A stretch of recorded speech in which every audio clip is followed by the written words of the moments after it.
Ancienne patronne de l'info de TF1, directrice générale de France 2, patronne de la Haute Autorité de l'Audiovisuel, PDG de Radio France et j'en passe. Bonjour Michel Cotta. Bonjour. Et aujourd'hui, évidemment, j'ai envie de rappeler que c'est vous, en 1981, entre les deux tours d'élection présidentielle, puis en 1988, qui avez animé le fameux débat d'entre-deux tours. La première fois, c'était François Mitterrand face à Valéry Giscard d'Estaing. Et la deuxième fois, c'était François Mitterrand, président sortant, face à Jacques Chirac. Dans quel état on est la veille de demain de cet affrontement entre Emmanuel Macron et Marine Le Pen?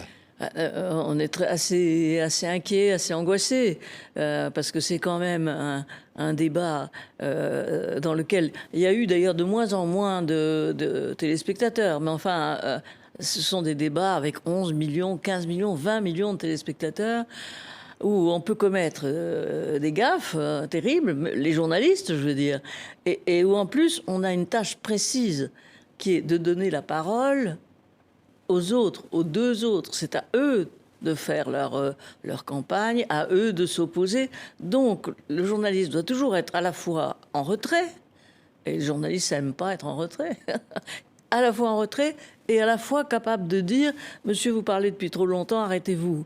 Vous voyez, c'est un jeu assez difficile. Oui, alors c'est Gilles Boulot et Léa Salamé qui vont s'en charger demain. Vous leur donneriez quel conseil, Michel Cotta? Ouf, quand ils sont beaucoup plus habitués à ça que moi, je l'étais à l'époque. Moi, c'était la première fois que je faisais de la télévision, puisque François Mitterrand ne voulait pas de gens occupant des postes à la télévision française pour l'interviewer. Donc il avait choisi, lui, l'éditorialiste économique d'Europe 1 et moi qui étais à ce moment-là l'éditorialiste politique de RTL. Donc on n'avait jamais... Enfin, si, je crois que mon co-journaliste avait, lui, un peu l'habitude de la télévision, Jean Boissonnat, mais moi, pas du tout. Donc, j'étais absolument terrorisée. D'ailleurs, au début, je regardais tout à l'heure le débat et je me suis aperçue qu'au début, j'avais une voix très difficile. Oui, oui. Alors, on se souvient, par exemple, en 1981, Valéry Giscard d'Estaing, président sortant, c'est sûr de lui, qui demande à François Mitterrand s'il connaît le cours du Marc. Oui, et ça a été très mal vu contre le président sortant. Absolument, et Mitterrand a tout de suite réagi en disant je ne suis pas votre élève, je n'aime pas votre ton, je ne suis pas votre élève, et je n'aime pas la manière dont vous me parlez. Le cours du Marc, c'est tant. Et naturellement, il connaissait le cours du Marc. Oui. À l'époque, c'était bien sûr avant l'euro, mais on savait que le Marc faisait à peu près 3 fois le franc. Vous voyez, c'était pas. Et puis surtout, là où il a marqué un point, je crois, définitif, c'est qu'il a appelé, Giscard était en train de lui démontrer que c'était un homme du passé économique, où on nationalisait encore les choses, puisqu'il était question de nationalisation. Et François Mitterrand a dit c'est dommage, vous me faites le coup du passé, mais c'est dommage quand en l'occurrence, vous soyez devenu l'homme du passif. Et oui. Ça a complètement décontenancé Giscard, qui ne s'y arrêtait pas. Et moi, je suis persuadée que François Mitterrand, qui avait été battu par le même Giscard d'Estaing en 1974, avait passé 7 ans, son septennat, à se dire qu'est-ce que je vais bien lui mettre dans les gencives la prochaine fois. Oui, oui. Et en fait, il avait trouvé l'homme du passé, l'homme du passif, et ça a beaucoup, effectivement, déstabilisé. Oui. Valéry Giscard d'Estaing. On parlera dans quelques instants de l'autre face-à-face ensuite qui va donc opposer Jacques Chirac à François Mitterrand. Mais d'abord, là, on dit que Marine Le Pen, ça fait 5 ans qu'elle se prépare à ce face-à-face. Après, il y a 5 ans, un face-à-face, qu'il faut le dire, avait été calamiteux pour elle. Pour la même raison, au fond. En 1974, François Mitterrand avait eu l'impression d'être battu sur une réplique, qui était « Vous n'avez pas le monopole du cœur ». Donc il avait l'impression d'avoir... Et pendant... effectivement, son septennat, le septennat de Valéry Giscard d'Estaing, où François Mitterrand attendait de se représenter, il cherchait, il se préparait, il s'est beaucoup plus préparé à cette émission qu'il l'avait fait la première fois. Et au fond, Marine Le Pen, qui a été effectivement très très mal, qui s'en est très mal sortie de ce débat, depuis 5 ans, elle doit se dire, il faut, pour mon honneur, enfin pour moi, que je montre une autre image. Oui. Et c'est pour ça que ce débat, d'ailleurs, risque d'être intéressant, parce que les deux, quand on est... Un deuxième débat est toujours plus difficile que le premier. Emmanuel Macron, il a un bilan à défendre, il est président sortant, donc on peut lui faire des reproches. Marine Le Pen, elle, quand on est dans l'opposition, on ne peut pas vous faire des critiques sur votre bilan, vous voyez. Oui, oui. Et donc ça va jouer, ça peut jouer le résultat de l'élection dimanche prochain. Alors, on ne sait jamais exactement comment ça, si vraiment ça a une importance. Là, on dit que beaucoup de Français ont déjà pris leur décision, que très peu de Français peuvent encore changer d'avis. Mais enfin, une grosse gaffe, oui, ça pénalise. Alors, ça pénalise peut-être de 0,5 points, mais ça suffit, ça peut suffire pour faire perdre. Oui, voilà. oui. Donc, c'est quand même un débat de ce genre, quand même, a encore aujourd'hui, des années après le premier débat qui est en 74, a encore toute son importance, je crois. Oui, on dit que Marine Le Pen ne voulait pas ce qu'on appelle de plan de coupe, c'est-à-dire qu'on la filme en réaction aux propos, Oui. comme on l'avait vu il y a 5 ans, chercher dans ses Voilà. notes. Il y a 5 ans, effectivement, le réalisateur l'avait montré et cherché dans ses notes, tandis que, royalement, Emmanuel Macron avait 5 petits feuillets devant lui avec 4 lignes écrites. Et le fait qu'elle s'affole en ouvrant ses dossiers, en les fermant, etc., a beaucoup marqué dans son personnage, quoi. Elle avait l'air de pas savoir quel dossier exactement c'était, de se tromper de dossier en même temps. Et c'est vrai que la voir était très désavantageux pour elle. Oui. Là, maintenant, donc, on ne la verra plus en train de fouiller ses dossiers. Je ne sais même pas d'ailleurs si elle en aura. On verra, mais par contre, de l'autre côté, Emmanuel Macron, lui, ne doit pas être arrogant. Voilà. C'est-à-dire que ce qu'il a pu faire la première fois, où il était lui aussi se présenter en premier, où il lui a dit non, vous vous trompez de dossier, madame. Là, vous êtes sur le dossier téléphone et pas sur le dossier bâtiment, enfin, ou un truc de ce genre. Et là, évidemment, elle se trompait de dossier. Et elle a été prise sur le fait, le doigt dans la confiture, en train de se tromper de dossier. Ça, c'est très embêtant. Oui, ça, c'est sûr. une crédibilité se joue dans un face-à-face comme ça. C'est-à-dire qu'on peut comparer vraiment de très près. Vous avez été le plus près possible. Alors, quand on est le plus près, c'est peut-être pas l'endroit où on voit le mieux. Alors, l'endroit où on voit le mieux, c'est quand on est téléspectateur et qu'on est devant son poste et qu'on juge le mieux. Bref, je pense que ce débat, il faut sûrement... Mitterrand m'avait dit ça un peu après le débat. Il m'avait dit, je ne sais pas, je ne suis pas sûr de l'avoir gagné, ce débat, mais je suis sûr que je ne l'ai pas perdu. Voilà. Il ne faut pas céder du terrain à l'adversaire. C'est pas seulement avancer qu'il faut, c'est pas seulement marquer des points, c'est éviter tous les points de son adversaire. Oui, un grand moment de télévision pour lequel Marine Le Pen s'enferme 2 jours pour travailler. Oui, parce qu'elle avait été très fatiguée Oui. la dernière fois en 2017 et qu'elle avait, paraît-il, été atteinte d'une migraine ophtalmique et que ça l'avait beaucoup... elle avait abordé le débat en étant effectivement éreintée. Oui. Voilà. Alors ça, donc elle s'arrête. Le président, lui, ne s'arrête pas. Il continue à faire, je sais pas, il a 2 émissions aujourd'hui, une émission demain. Je ne sais pas s'il a raison. Oui. Ouais, je ne sais pas s'il a raison.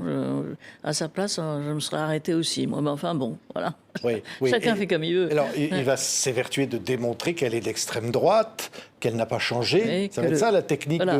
d'Emmanuel Macron. Face à une présentation qui a été faite quand même de Marine Le Pen, très quand même plus courtoise qu'avant, plus féminine, plus populaire. Elle est seule, elle vit en célibataire avec son chat, avec ses chats, etc. Ça, c'était bien. C'est ce qu'on appelait la dédiabolisation. Et il faut dire qu'Éric Zemmour l'a beaucoup aidé. Parce qu'Éric Zemmour, justement, a concentré sur lui toute l'extrême droite, en quelque sorte, en laissant apparaître Marine Le Pen comme moins à l'extrême droite que lui, ce qui est le cas. Et donc, ça l'a beaucoup servi. Maintenant, quand on voit le programme de Marine Le Pen, et en ce moment, tout le monde a l'occasion de montrer son programme, on s'aperçoit que sur les thèmes, qui ont fait sa popularité sur les thèmes, sur l'immigration, elle n'a pas changé du tout, ni sur la volonté d'expulser des gens systématiquement, ni sur la façon dont on ne peut plus être français par mariage. Sur tout ça, elle a vraiment, y compris sur la sécurité bien sûr, elle a tout à fait durci son propos alors qu'elle ne l'a pas dit dans la première partie de la campagne. Mais au fond, ça c'est habile, Oui, oui, mais maintenant, elle est face au président. Elle va tenter de montrer qu'elle est plus sociale que lui pour capter peut-être l'électorat des insoumis du premier tour. Oui, la conquête numéro 1 que chacun des candidats doit faire, ce sont les électeurs, le report des électeurs de Jean-Luc Mélenchon. Est-ce que c'est uniquement en faisant du social? Je ne suis pas sûre qu'elle soit très crédible. Alors sur le panier de la ménagère, oui, effectivement, c'est facile de dire qu'il faut qu'on peut baisser le prix de la TVA sur les prix de première nécessité, sauf qu'on ne peut pas mettre la TVA à 0, ça n'est pas autorisé par l'Europe. Donc il y a quand même beaucoup de débats entre ce qu'elle va avancer comme programme social et ce qu'on peut lui répondre sur la faisabilité de ce programme social. Et toujours là-dessus. Et je pense, sur l'Europe, on ne peut pas... aujourd'hui, d'habitude, vous savez, on met les questions de politique étrangère en troisième partie, c'est-à-dire à la fin de l'émission. Et là, je ne suis pas sûre, je n'ai pas de confidence de la part des animateurs, mais je ne suis pas sûre qu'il ne faille pas commencer en pleine guerre d'Ukraine, en pleine guerre où les rapprochements ou les éloignements se font vis-à-vis de Poutine, on puisse commencer par autre chose. Maintenant, je ne sais pas s'il commencera par le panier de la ménagère ou par ce qui se passe. Mais les questions internationales sont très importantes en ce moment, voilà, vis-à-vis notamment, que vous le disiez, de la guerre. Hein. Oui, elles sont justement passionnantes, donc elles sont justement les plus importantes. Donc je ne sais pas si on les mettra au début ou à la fin, voilà. Oui, oui. Alors on dit que les deux candidats ne voulaient pas de la Pix, présentatrice de France 2, Anne-Sophie Lapix. Patrick Cohen aurait été récusé aussi par Marine Le Pen.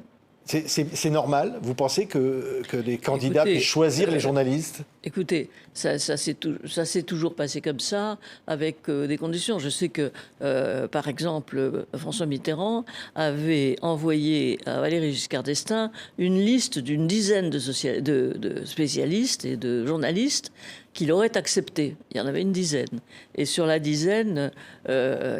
Valéry Giscard d'Estaing, qui était un peu méprisant pour cette manière de faire, avait dit bon je prends les deux premiers par ordre alphabétique, et effectivement c'était Boissonnac, Cotta, Bessé, voilà.